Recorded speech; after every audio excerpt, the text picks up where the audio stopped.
নমস্কার বন্ধুরা, আমাদের রেড এফএম সাসপেন্স এই চ্যানেলে আপনাদের সকলকে স্বাগত জানাই।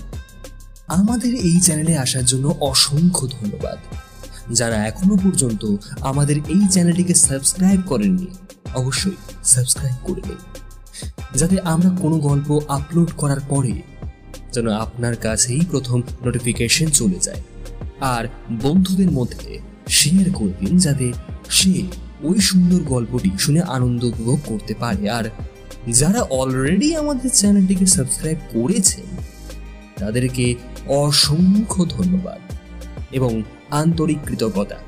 এইভাবে আমাদের চ্যানেলে আপনারা পাশে থাকুন। আমাদের এই গল্পে বাস্তবের সঙ্গে কোনো মিল নেই।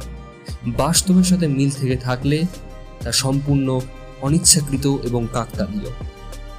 তো চলুন আর বেশি দেরি না করে মূল গল্প শুরু করা যায়। আজকে যেই গল্পটি আমরা শোনাতে চলেছি সেই গল্পটি খুবই সুন্দর এবং ভয়ানক।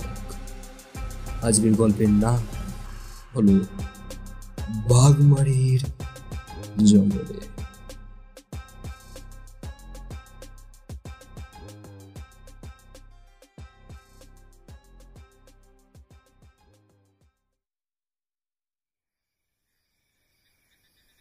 ধুর, এতক্ষণ ধরে খুঁজছি। ও যদি কাছাকাছি কোথাও থাকতো তাহলে তো নিশ্চয়ই খুঁজে পেয়ে যেতাম। এতক্ষণ ধরে খোঁজার কোনো প্রয়োজন হতো না। সমীরণ কিন্তু বুদ্ধর কথায় উত্তর দেয় না। হাতের মোবাইলের টর্চের আলোটা জ্বেলে এদিক ওদিক ঘুরিয়ে ফিরিয়ে দেখতে থাকে, কিন্তু না, কোথাও কেউ নেই। তাছাড়া চারপাশে ছোট বড় গাছের আড়ালে চারপাশটা কেমন যেন অন্ধকার হয়ে আছে। মোবাইলে টর্চের আলো নেভালেই সব কিছু কেমন যেন আধার হয়ে যাবে। আচ্ছা, তুই আমায় একটা কথা বল। আমরা শেষবার বিকাশকে হাঁটতে হাঁটতে এদিকে আসতে দেখেছি, তাহলে এই দিকেই যখন এসেছে, এই জঙ্গল ছাড়াও কোথায় যাবে? দেখ, আমার কিন্তু এখানে দাঁড়িয়ে থাকতে একদম ভালো লাগছে না, ঘুম পাচ্ছে। আরে চল না, গিয়ে ঘুমাই। বিকাশ যখন গেছে সে নিশ্চয়ই ফিরে আসবে, ও তো আর বাচ্চা ছেলে নয়। সমীরণ একটু গম্ভীর গলায় বলল, সেটা না হয় ঠিকই আছে, কিন্তু একটা কথা ভেবে দেখ। বাড়িটায় যে আমাদের থাকতে দিল, সে কিন্তু বারবার বলে দিয়েছিল রাতের বেলা কোনোভাবেই জঙ্গলের দিকে যাওয়া চলবে না, যাই হয়ে যাক না কেন। আর এও বলেছিল এমন করলে কিন্তু বিপদ হবে। বুদ্ধ এবার হেসে ওঠে। হাতে টর্চের আলোটা জ্বালিয়ে সামনে জঙ্গলের দিকে একবার ঘুরিয়ে বলে, ওই বাড়ির লোকের কথা বিশ্বাস করলি? আরে ধুর, ও গ্রামগঞ্জ এসব ব্যাপার এমনিতেই থাকে।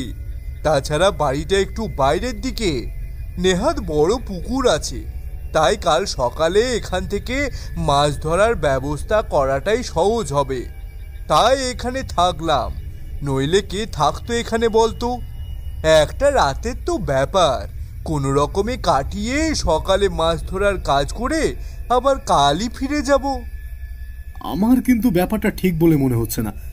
কখন থেকে বিকাশকে ডেকে চলেছি, আর দেখ না, চারপাশের পরিবেশটাও কেমন যেন হয়ে আছে, দেখছিস না? গাছগুলো কেমন থম মেরে দাঁড়িয়ে আছে, কোথাও এতটুকু হাওয়া নেই। অথচ বিকেলে যখন আমরা এই বাড়িটায় ঢুকলাম, তখন মনে আছে ঠান্ডা হাওয়া দিচ্ছিল বেশ। বুদ্ধ হাঁটতে হাঁটতে সমীরণের থেকে বেশ খানিকটা দূরের দিকে চলে যায়। ওরা যেখানে দাঁড়িয়ে আছে সেখানটা খানিকটা ফাঁকা জায়গা, তারপরে আবার জঙ্গল মতো শুরু হয়েছে। বুদ্ধ হাতে মোবাইলের টর্চটা জ্বেলে একদিকে যেতে থাকে। সে এদিক ওদিক মাথা ঘুরিয়ে দেখতে থাকে। বারবার তার মনে পড়তে থাকে বিকাশ চলে যাওয়ার কথাটা। একটা অস্বস্তিতে সমীরণের ঘুমটা ভেঙে গিয়েছিল। তারপরে সে দেখতে পায় দরজাটা খোলা, ঘরের মধ্যে একটা হেরিকেন জ্বলছিল। হেরিকেন জেলে ঘরের বিছানার দিকে তাকিয়ে দেখতে পায় বিকাশ নেই। তারপরেই তাড়াতাড়ি বাইরে বেরিয়ে এসে দেখে বাইরের দিকে দরজাটাও খোলা। তখনই তো বিকাশকে বারান্দার শেষ প্রান্তে আর সামনের দিকে যেতে দেখেছিল, কিন্তু চিৎকার করলে লোকটা জেগে যেতে পারে, তাই কাউকে ডাকেনি। কিন্তু এখন মনে হচ্ছে বিকাশকে চিৎকার করে ডাকলেই ভালো হতো। সমীরণ, ওই দিকে কি একটা আছে বলে মনে হচ্ছে না? হঠাৎ করে বলা বুদ্ধর কথায় সমীরণের সম্বিত ফিরে আসে। সামনের দিকে তাকিয়ে দেখে বুদ্ধ ততক্ষণে টর্চটা হাতে নিয়ে সামনে জঙ্গলের ভেতরে ঢুকতে শুরু করেছে। সমীরণ সামনের দিকে এগিয়ে আসার আগে বুদ্ধ নিজের মতোই মোবাইলের আলো ফেলে জঙ্গলের ভেতরে ঢুকে পড়ে।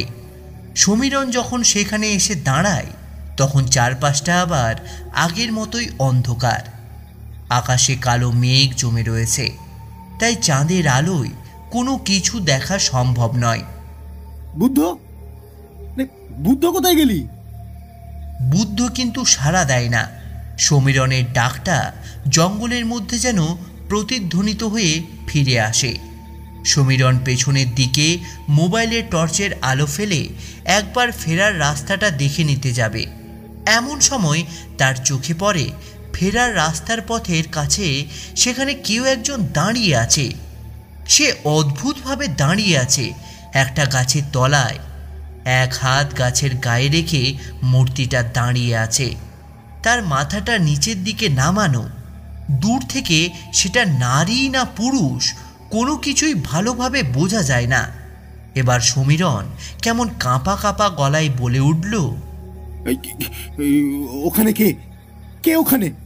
সমীরণের কথার উত্তর সেই মূর্তিটা দেয় না, গাছের পেছনের দিকে সরে গিয়ে দাঁড়ায়।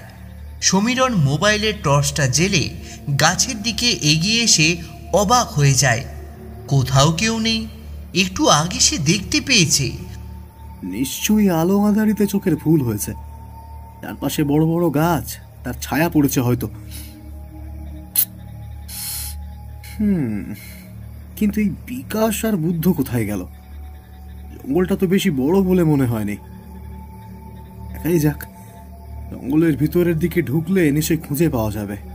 সমীরণ সামনের দিকে এগোতেই আজ বিকেলের দিকে বলা সেই বৃদ্ধ লোকটার কথা মনে পড়ে গেল।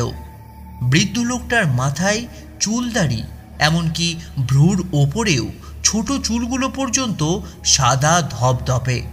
হাতের লাঠিটা ঠুকঠুক করতে করতে লোকটা অদ্ভুত গলায় বলেছিল, তোমরা এখানে থাকতে পারো, তাতে আমার কোনো আপত্তি নেই। এক রাত্রের থাকার টাকা আমায় দিয়ে দেবে, কিন্তু সাবধান, রাতের বেলা যাই হয়ে যাক না কেন, এই বাড়ির বাইরে বেরোলেও ওই জঙ্গলের দিকে ভুল করেও যাবে না, গেলেই কিন্তু বিপদ। জঙ্গলের দিকে যাব না কেন? ও জঙ্গলে কি আছে? ওই জঙ্গল বাঘমারির জঙ্গল। অন্ধকার নামার পর প্রাণ থাকতে কেউ ওই জঙ্গলের ভেতরে ঢোকে না।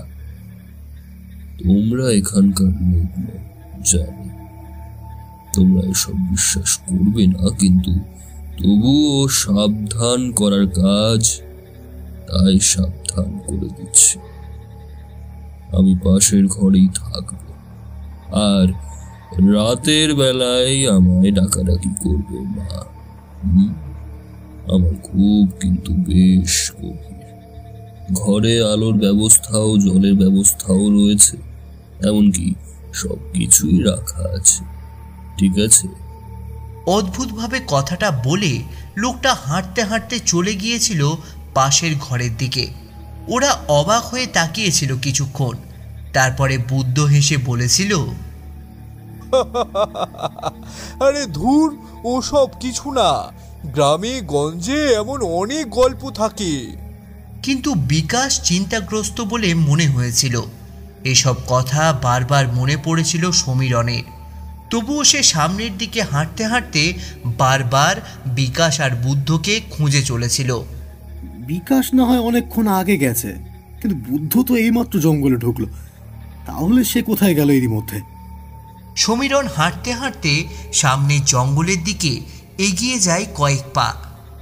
বুদ্ধ জঙ্গলের ভেতরে সত্যি কিছু একটা দেখতে পেয়েছিল।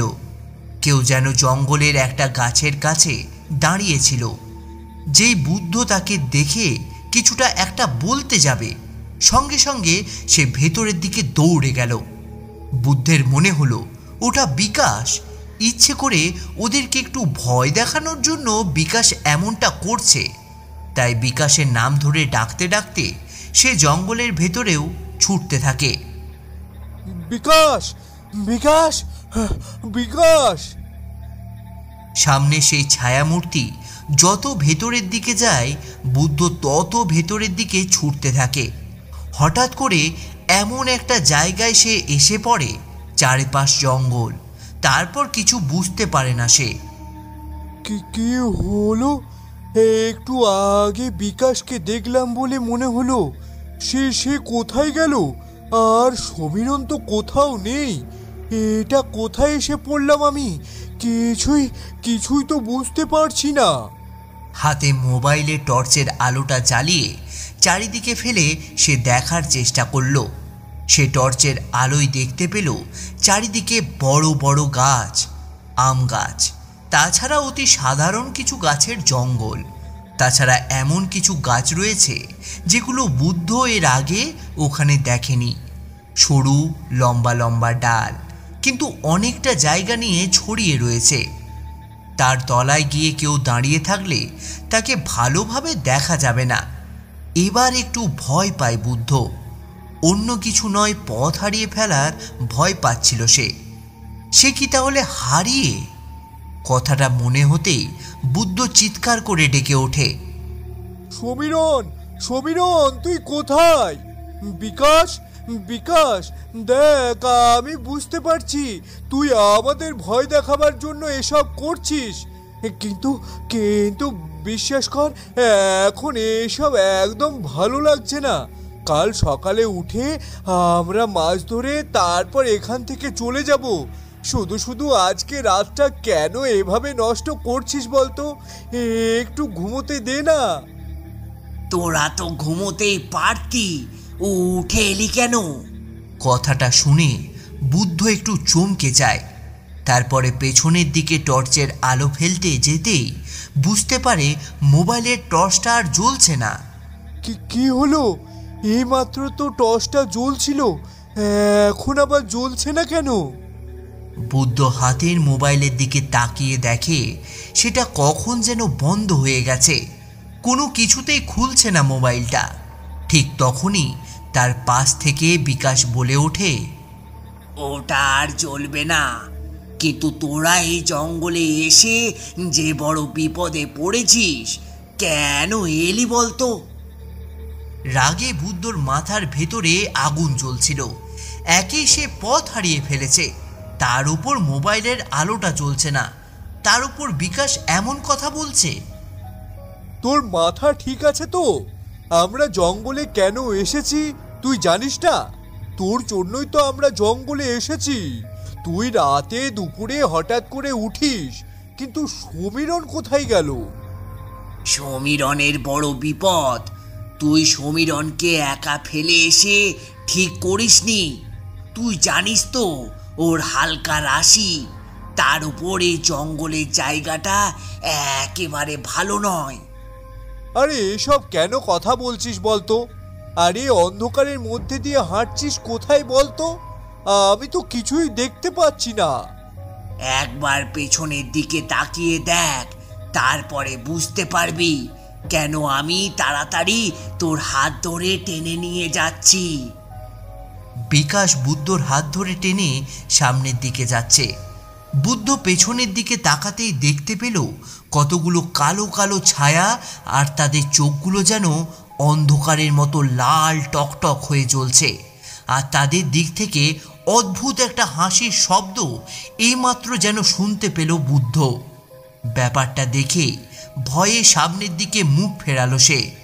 বিকাশ আবার বলল, তোকে বললাম না, এর জন্যই বললাম, কেন তোরা আজ রাতে জঙ্গলের ভেতরে এলি? এই বাঘমারির জঙ্গল ভালো নয়।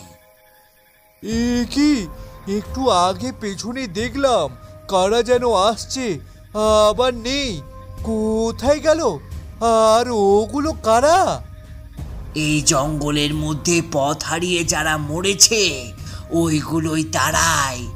এই জঙ্গলে যারা আসে তাদের সবাইকে এরা পথ হারিয়ে মারতে চায়। বাঘমারির জঙ্গলে আজ থেকে বহু বছর আগে একজন মরেছিল, আর তারপর থেকেই এমনটা চলে আসছে। এবার যেন ব্যাপারটা বুঝতে পারল বিকাশ কেন তার হাত ধরে টেনে নিয়ে যাচ্ছে। চারপাশটা নিস্তব্ধ, কোথা থেকে যেন শিয়ালের ডাক ভেসে এলো।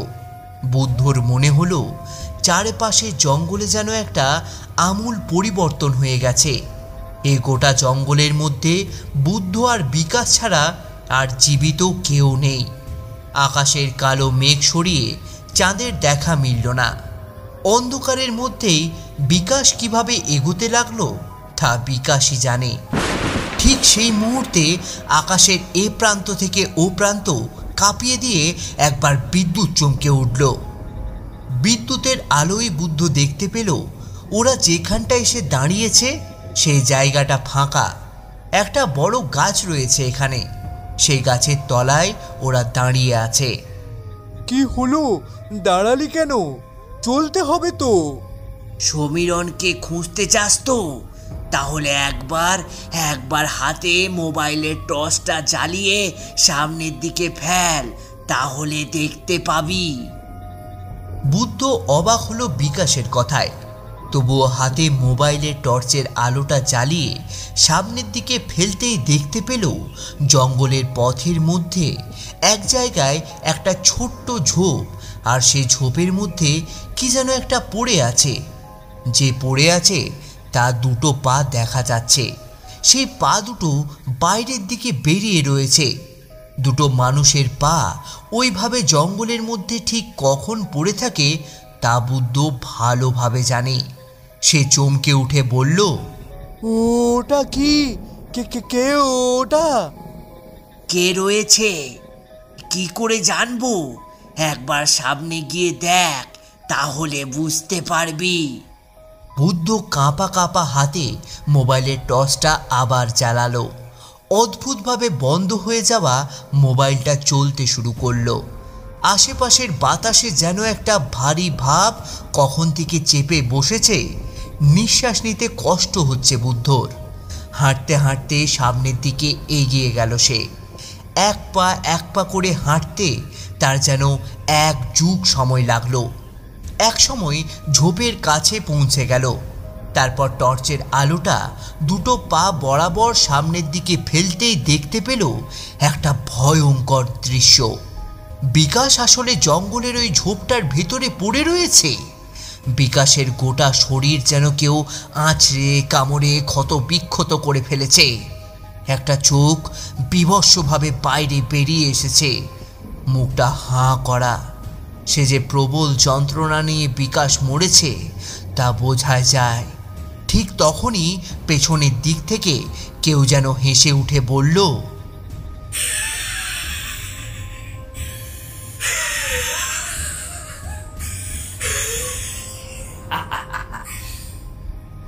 এবার বুঝতে পারছিস সমীরণের কি হয়েছে? কেন এই জঙ্গলের মধ্যে তোকে আসতে বারণ করলাম? বুদ্ধ ভয়ে থরথর করে কাঁপছিল। এতক্ষণ ধরে সে ভেবেছে সে বিকাশের সঙ্গেই আসছিল, কিন্তু না, বিকাশের সঙ্গে সে আসেনি। সে আসছিল এমন কারোর সঙ্গে যে বিকাশের রূপ ধরেছিল। হাতের আলোটা পেছনের দিকে ফেলতে এবার বুদ্ধ দেখতে পেল একটা ভয়ঙ্কর মূর্তি। কালো কুচকুচে তার শরীর, লম্বা লাল রঙের টকটকে জিভ। জিভটা মুখ থেকে বেরিয়ে এসে যেন পিঠের কাছ পর্যন্ত ঝুলছে। দুটো কালো কুচকুচে হাত, লম্বা সে হাতে লম্বা ধারালো নখ, বিভৎস দুটো কালো কুচকুচে চোখ, সে আস্তে আস্তে এগিয়ে আসছে বুদ্ধের দিকে আর বলছে, বহুদিন এই জঙ্গলে কেউ আসেনি, আজ একটা নয় দুজনকে একসাথে মারব।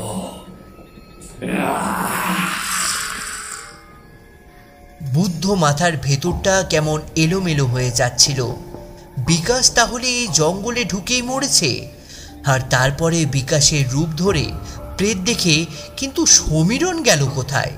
সমীরণ তো তার সঙ্গেই ছিল। তাহলে সমীরণকেও কি? একটা, দুটো,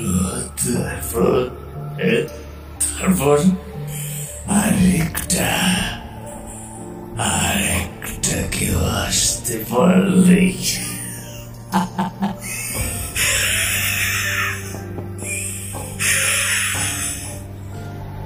সেই অদ্ভুত ভয়ঙ্কর মূর্তিটার অদ্ভুত গলায় এই কথা শুনে বুদ্ধ বুঝতে পারল সমীরণের কিছু হয়নি এখনো। তবে সমীরণকেও হয়তো। বুদ্ধর পা যেন পাথরের মতো পাষাণ হয়ে গিয়েছিল। কোনো রকমে পায়ে সার পেতে শুরু করলে যেদিকে দুচোখ যায় সেই দিকে দৌড়াতে শুরু করলো। বুদ্ধ জানে না সে কোথায় যাচ্ছে, এটা বুঝতে পারল তার পিছু পিছু সেই ভয়ঙ্কর মূর্তিটা তার দিকে এগিয়ে আসছে। মাঝে মাঝে অদ্ভুত গলায় শোনা যাচ্ছে, বাঘমারির জঙ্গল থেকে কেউ কখনো বেরোতে পারেনি, আমি এখান থেকে কাউকে কখনো বার হতে দিই না।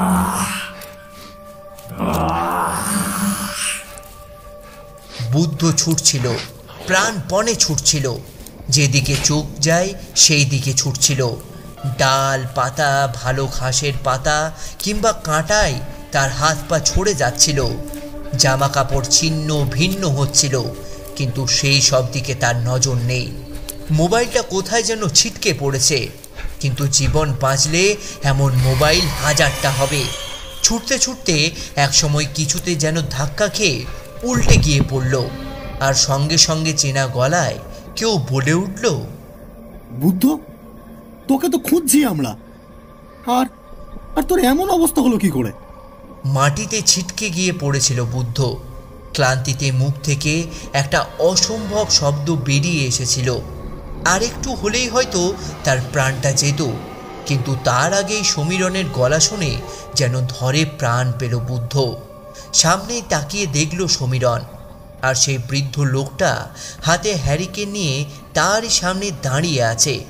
হ্যারিকেনটা মাটিতে রেখে সমীরণ তার দিকে এগিয়ে এলো। সমীরণ, সমীরণ, ওই ওই ওই লোকটা, ওই লোকটা মিথ্যে কথা বলেনি। এই বাঘমারির জঙ্গলে সত্যি কেউ আছে, তাকে আমি নিজের চোখে দেখেছি। এমন বিভৎস মূর্তি আমি এর আগে কখনো দেখিনি। বিকাশকে কেউ মেরে ফেলেছে। সমীরণ কিছু বলার আগেই দু হাতে দুটো হ্যারিকেন কোনো রকমে তুলে নিয়ে বৃদ্ধ লোকটি এগিয়ে এসেছিল। লাঠি হাতে ঠুকঠুক করে হাঁটতে হাঁটতে সে আসছিল। সে সামান্য কুঁজো হয়ে থাকে। এবার বুদ্ধর কথা শুনে সে বলল, আমি জানতাম আমার কিছু একটা হবে, আমি তেমনটাই সন্দেহ করেছিলাম। কিন্তু আমার ঘুম হওয়া কাল, একবার ঘুমিয়ে পড়লে আমার ঘুম সহজে ভাঙে না।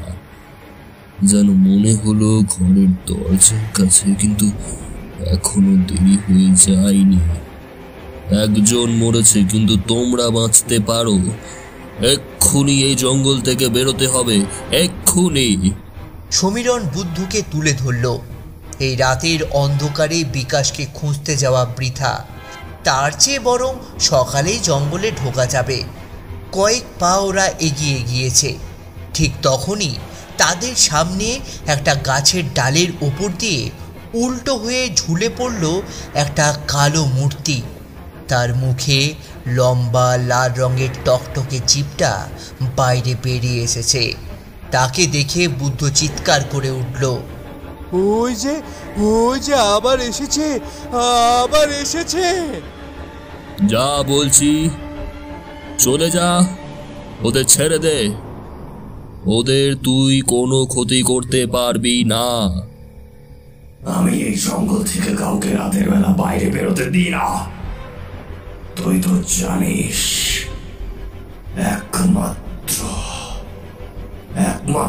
তুই এখান থেকে বের হতে পেরেছিলি। কিন্তু ওদের দুজনকে আমি ছাড়বো না। সেই মূর্তির কথা শেষ হওয়ার সঙ্গে সঙ্গে একটা অদ্ভুত ব্যাপার ঘটে যায়। পাশের একটা বড় গাছের লম্বা ডাল যেন ছুটে আসে ওদের দুজনের দিকে, তারপর দুজনের গলায় পেঁচিয়ে বসে। দেখতে দেখতে চোখের সামনে ওদের দুজনকে মাটির ওপর টানতে টানতে সে নিয়ে যায় সেই গাছের দিকে। খবরদার বলছি, খবরদার, ছেড়ে দে ওদের, ছেড়ে দে। ওদের কোনো ক্ষতি করিস না, যা। কেন করবো না? কেন? এই জঙ্গলে যখন ওই ডাকাতের দল আমায় মেরেছিল, তখন কে আমায় বাঁচাতে এসেছিল? কে? আমি তো ঠিকই করেছি। এই জঙ্গলে রাতের বেলা যে ঢুকবে তাকে আমি এখান থেকে বেরোতে দেব না। আমার কাজ করতে দে। এখান থেকে চলে যা। কাজ করতে পারবি না, আমি বেঁচে থাকতে তো করতে পারবি না। সমীরণ আর বুদ্ধ তখন প্রাণপণে দুটো হাতে সেই গাছের ডালের বাঁধন ছাড়াবার চেষ্টা করছে। দুজনে চোখ প্রায় উল্টে আসার জোগাড়।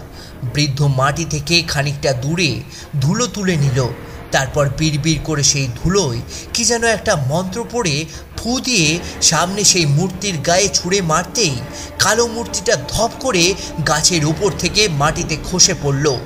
সঙ্গে সঙ্গে ওদের গলার বাঁধনটা আলগা হয়ে গেল। ওরা ছিটকে এসে পড়ল মাটির ওপরে। সমীরণের আঘাতটা কম ছিল, তাই সে তাড়াতাড়ি এগিয়ে গিয়ে বুদ্ধকে তুলে ধরল। দুজন মিলে প্রাণপণে এগোতে লাগলো বৃদ্ধের দিকে।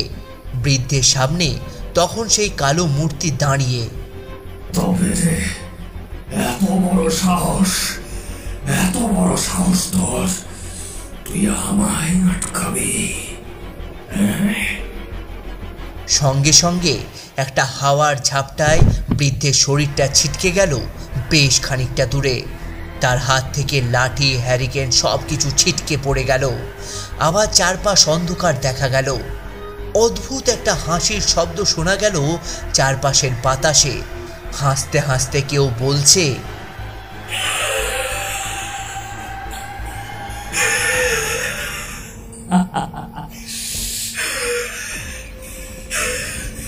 তোদের তিনজনকে আজ রাতে এখানেই মারব।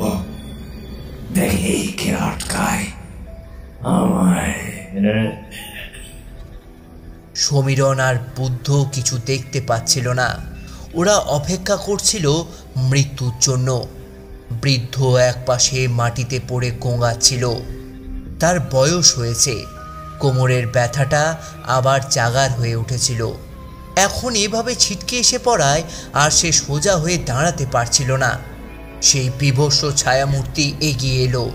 বৃদ্ধের গলাটা এক হাতে চেপে শূন্যে তুলে তারপরে বলল,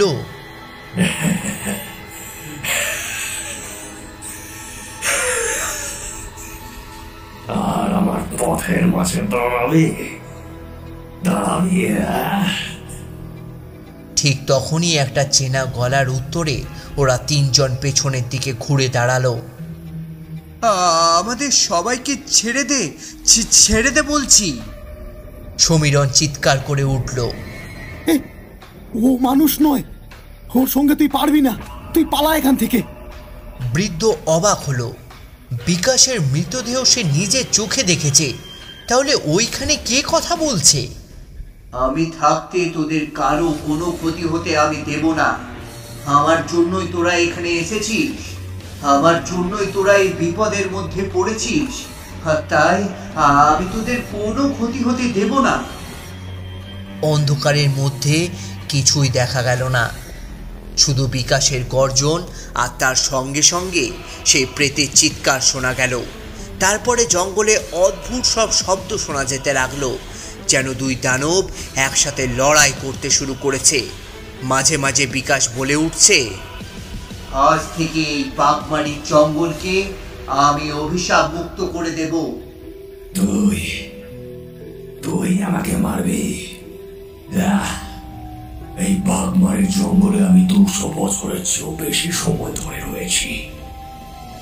এইখানে রাতের বেলা যে আসবে তাকেই আমি মারব, তাকেই মারব আমি। সমীরণ আর বুদ্ধ কিছুই বুঝতে পারছিল না।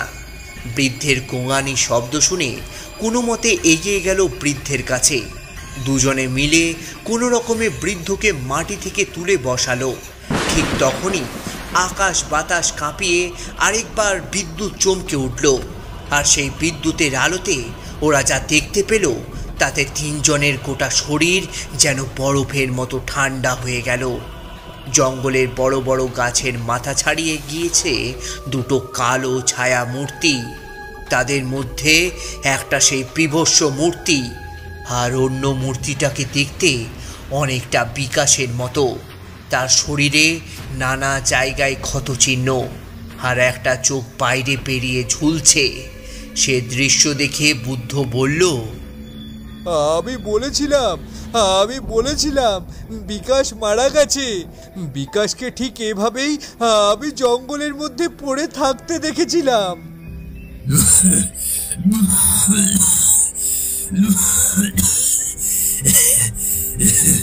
তোমাদের বন্ধু মারা যাওয়ার পরেও তোমাদের বাঁচানোর জন্য এখানে এসছে। সে তোমাদের বড় ভালোবাসে। সে যতক্ষণ আছে ততক্ষণ তোমাদের কোনো চিন্তা নেই, কোনো চিন্তা নেই। দেখতে দেখতে সেই বিভৎস ছায়ামূর্তি দুটো কোথায় যেন মিলিয়ে গেল। ওরা কোনো রকমে সেই আধো অন্ধকারের মধ্যে জঙ্গল থেকে বৃদ্ধের দেখানো পথে বাইরে বেরিয়ে এলো।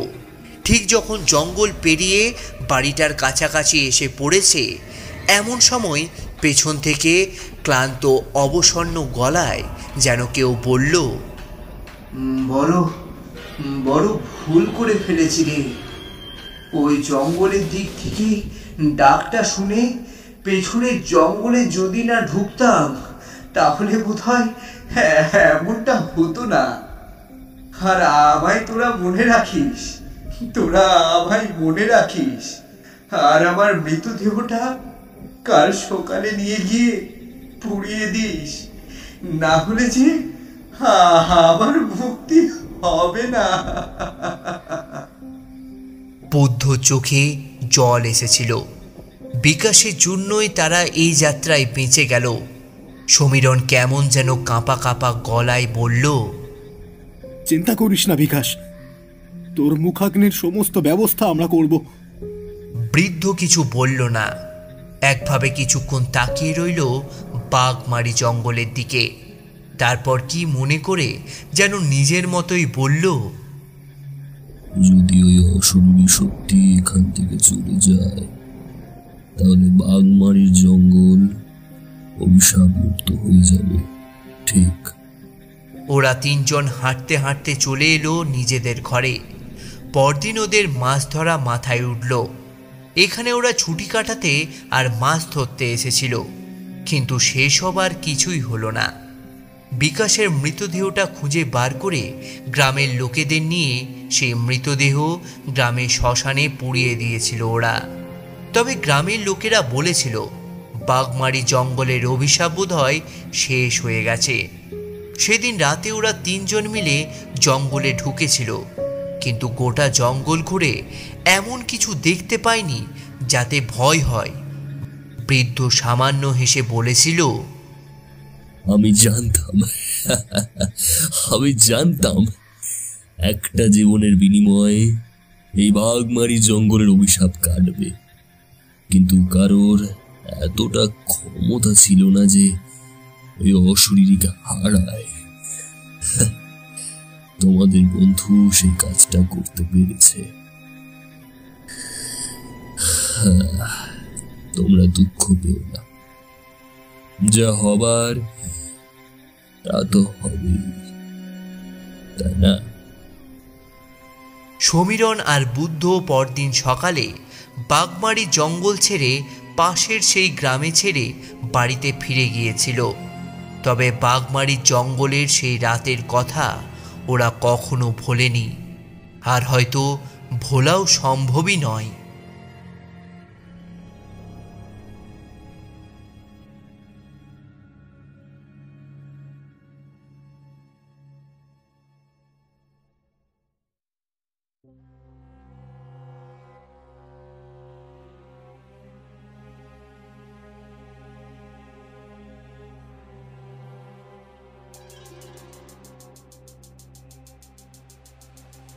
শুনছিলেন বাঘমারির জঙ্গলে। গল্পটি কেমন লাগলো আমাদের জানাতে ভুলবেন না। আরও এ ধরনের গল্প পেতে আমাদের এই রেড এফএম সাসপেন্স চ্যানেলটিকে সাবস্ক্রাইব করে বেল আইকনটা অলে সেট করে দিন, যাতে সবার প্রথমে নোটিফিকেশন চলে যায় আপনার কাছে। আপনারাও আপনাদের পছন্দের ঘটে যাওয়া কোনো গল্প পাঠাতে পারেন virally53@gmail.com। পাঠিয়ে দিন এই আইডিতে, সেই গল্পটাই প্রচারিত হবে আমাদের এই প্রিয় ইউটিউব চ্যানেলে। এতক্ষণ গল্পটা শোনার জন্য অসংখ্য ধন্যবাদ। আজকের মতন টাটা, আবারও ফিরছি নতুন একটি গল্প।